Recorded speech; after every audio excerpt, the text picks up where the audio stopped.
Election Day is less than a week away, and Ohioans will take up the issue of abortion on their state ballot. If Ohio voters pass Issue 1 on November 7th, abortion would become legal up to birth, and parental notification rights regarding abortion and even sex reassignment surgery could be severely curtailed. Here to tell us about the issues involved at the polls next week is the governor of Ohio, Governor Mike DeWine. Governor, thank you so much for being here. I want to dive into this issue because really what this would do is codify abortion access in the state. Give people a sense of how profound this ballot initiative is.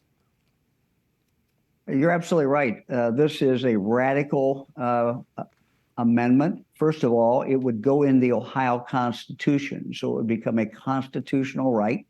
Very difficult to change the Ohio Constitution, and certainly anything that the legislature did by legislation would not have really any impact on it. You're absolutely right. It would say that an abortion could occur in the state of Ohio at any time right up to birth. We have had on our books for many years a ban on partial birth abortion. In fact, This technique was started and perfected by a Dayton, Ohio doctor. We banned that, of course, and that would overrule that. It would also overrule our parental notification law in Ohio, which requires parents to be involved if a minor is going to have an abortion. So kind of the way I've explained it, even people who are pro-choice, whether you're pro-choice or pro-life, this just should go much, much, much too far. My wife and I, Fran and I, actually have done an ad. It's the first time we've ever done an ad for a state issue, for it or against it, and we did an ad against it because we find this just so radical. Governor, I was going to ask you, why did you and your wife feel that you had to do an ad? I mean, this is the first time you've done it, and to spend that much political capital, why do that now? And I'm looking at the polling here. 58% of Ohioans would likely vote in favor of this Issue 1, which is it's a constitutional amendment. It is a constitutional amendment, and we felt this, very, very strongly about this, that it was not right for Ohio. It was not right, period. And we wanted to express that directly to the people of the state of Ohio. And so we filmed an ad. We did an ad. That ad is running right now in Ohio.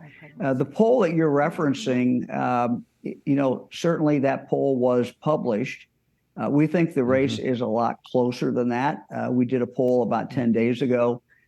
We are closing the gap, and the other side is not able to get over 50%. So we're in a real horse race right now, and we have been outspent about 3-1, and the other side has spent over $30 million. We've only been able to raise about $10 million. We're still actually raising money. Trying to raise money right today to make sure that we can keep our message up and that we can compete against the people that want to enshrine this in the Ohio Constitution. One of the interesting things you might find of interest is a lot of the money to put the ads on in favor of this is coming from outside the state of Ohio. Yeah, no, it's a battleground. And I think those on the pro-choice side are certainly trying to use this as an emblem of what's possible because this pro-life fight essentially has returned to the states now. Governor, what a lot of people don't realize, about a year ago, your voters rejected a ballot initiative that would have required 60% of votes to pass a constitutional amendment like this. But my question is this. So basically, all you need is 50%, plus one. How would this limit voters' ability to revisit this issue should this particular Issue 1, a constitutional amendment, not legislation, a constitutional amendment pass? Well, Raymond, in the history of the state of Ohio, if you look at the ballot issues that have been instituted by this procedure, we've had none that have ever been changed. The likelihood that this would ever be changed, it could be changed, but it would take a vote of the people of the state of Ohio to do it. The legislature could not do it. The governor could not do it. We would have to go back and, take this out of the Constitution. So it's possible, but it's not something that is normally done. And so it just engraves this into the Constitution. It really takes us way, way back. The laws that we were operating on before Roe v. Wade was overturned were modified somewhat by the Casey decision. And the Casey decision said that states could put some guardrails in. These guardrails would just be blown apart by this constitutional amendment. So it's just as radical in every way, shape, or form, every way you can describe it. It would make Ohio just one of the most liberal, open states in the union, on the par with, say, a state like California. Governor, the way that this issue 1 is written, the language employed there, talk to us for a moment about the leeway it gives physicians to regard viability, and how long could one procure an abortion in Ohio were this issue 1 to pass? Well, this was written by some very smart lawyers. These are people who are very smart. They're very good at what they do, and they pick their words very carefully. For example, they said this is a right for an individual. They didn't say the right for a woman. A woman would have denoted that it was an adult.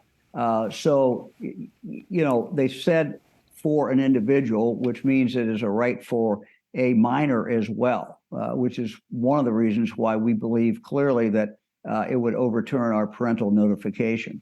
It goes into great detail and talks about that the state shall not in any way really inhibit, interfere with is one of the words that is used, the right to an abortion. And so and cannot do that either directly or indirectly. So it's very, very wide, very, very specific words in the sense that makes it very, very open. And that's why the constitutional scholars, we had 3 constitutional scholars a day or so ago who did a news conference, and they went through in detail why they think that this is so expansive, that the words that are written here are so very, very expansive. Governor DeWine, you signed in 2019, I believe, a heartbeat bill that restricted abortion to 6 weeks. Now you're saying that there should have been qualifications for rape and incest in that law. Some of your critics, including on the pro-life side, say Governor DeWine's flip-flopping. What would you say to them? Well, what I would say is this. I'm for doing whatever it takes to save the most lives that we can save. I have a long career going back to my time in the United States Senate, the U.S. House of Representatives, 100% pro-life voting record.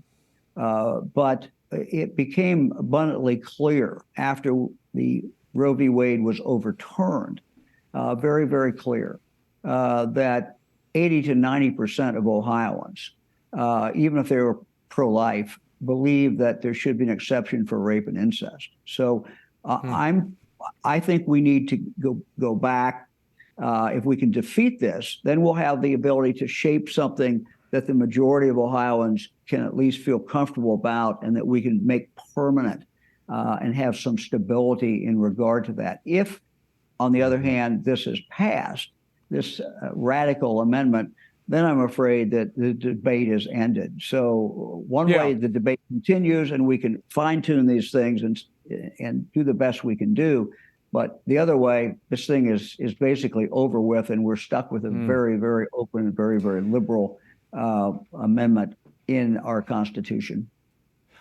Governor DeWine, speak for me in our remaining moments about what this issue 1, this ballot initiative, how it would target parental rights, parental ability to oversee their child wanting to procure an abortion or gender reassignment surgery, which this issue 1 apparently touches upon.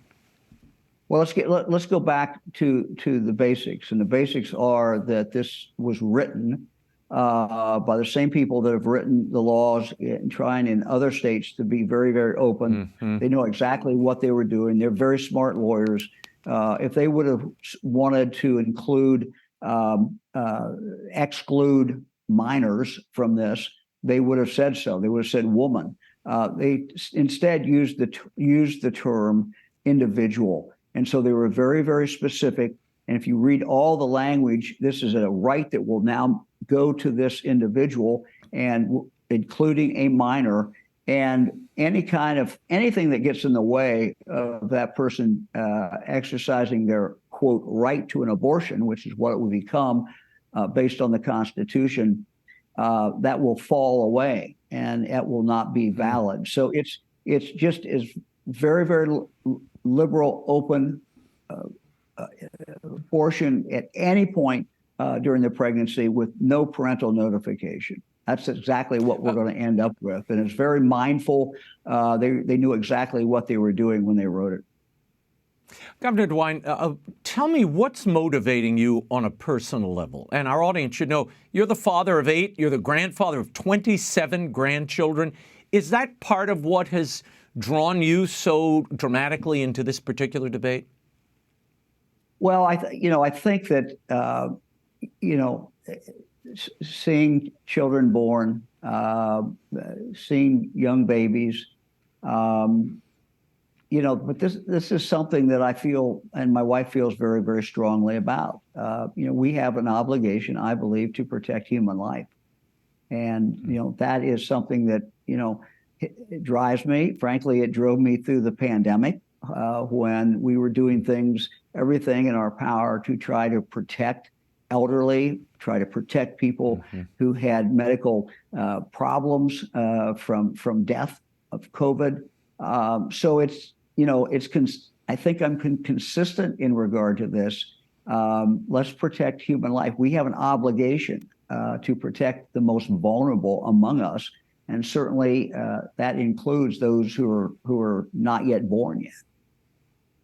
Governor Mike DeWine, thank you for bringing us up to date on this Issue 1, the ballot initiative, a constitutional amendment that could forever change the Constitution of the state of Ohio. We will continue to monitor it. Governor DeWine, thank you for being with us. Thank you, Raymond.